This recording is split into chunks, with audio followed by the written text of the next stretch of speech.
আরে ভাই, এরকম দুই একটা শিশু দর্শনকারীকে ধরে রাজপথে প্রকাশ্যে ঝুলিয়ে দিন, বলবেন যে রাজপথে ঝুলিয়ে দেওয়া অবৈধ। আপনি বৈধভাবে বিচার করতে পারেন।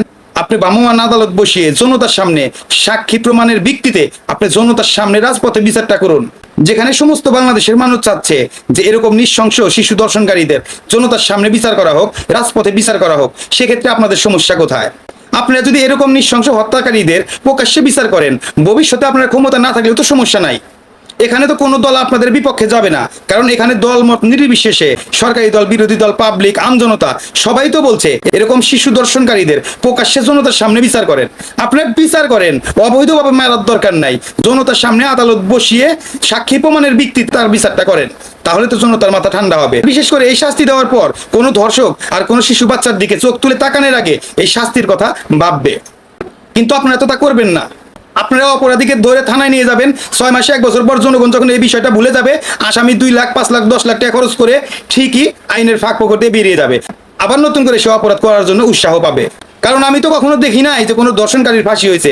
এই 1 বছরের ভিতরে যতগুলা ভাইরাল ঘটনা ঘটছে, যতগুলা শিশু দর্শনের ঘটনা ঘটছে, এর একটা অপরাধীরও এখন পর্যন্ত বিচার হয় নাই। যার কারণে যারা নেশাখোর, যারা ইয়াবাখোর, তারা শিশু বাচ্চাদের দেখলে তাদের বলাৎকার করার ইচ্ছা জাগে। যেখানে আসামি নিজে জবানবন্দিতে বলে, হ্যাঁ আমি নেশাগ্রস্ত ছিলাম, মেয়েটাকে দেখে আমার মাথা নষ্ট হয়ে গিয়েছিল, আমি রুমের ভিতরে নিয়ে বাথরুমে তাকে দর্শন করেছি এবং প্রচন্ড রক্তপাতের পর সে যখন চিৎকার করছিল আমি তাকে গলা কেটে হত্যা করেছি এবং টুকরো টুকরো করে জায়গায় জায়গায় লাশটা ছড়িয়ে ছিটিয়ে দেওয়ার জন্য এই ঘটনাটা আমি ঘটাইছি।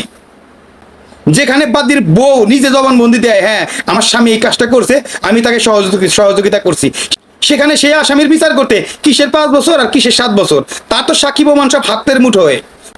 প্রকাশ্যে এনে রাজপথে এনে ভ্রাম্যমাণ আদালতের মাধ্যমে এর রায়টা কার্যকর করেন, এরকম দর্শন আর কোনোদিন ঘটবে না।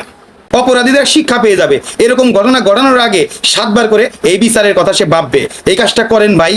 তা না হলে শুধু রামিসা না, প্রতিদিন নিত্য নতুন রামিসার জন্ম হবে আর এরকম নিত্য নতুন ধর্ষণের ঘটনা ঘটতেই থাকবে। আর আজকে তো শুধু রামিসা না, এই রামিসা ধর্ষণের দিন সারা বাংলাদেশে 4টি ধর্ষণের ঘটনা ঘটছে। 4টাই শিশু, 3টাকে হত্যা করে মেরে ফেলেছে আর একটা মৃত হয় নাই।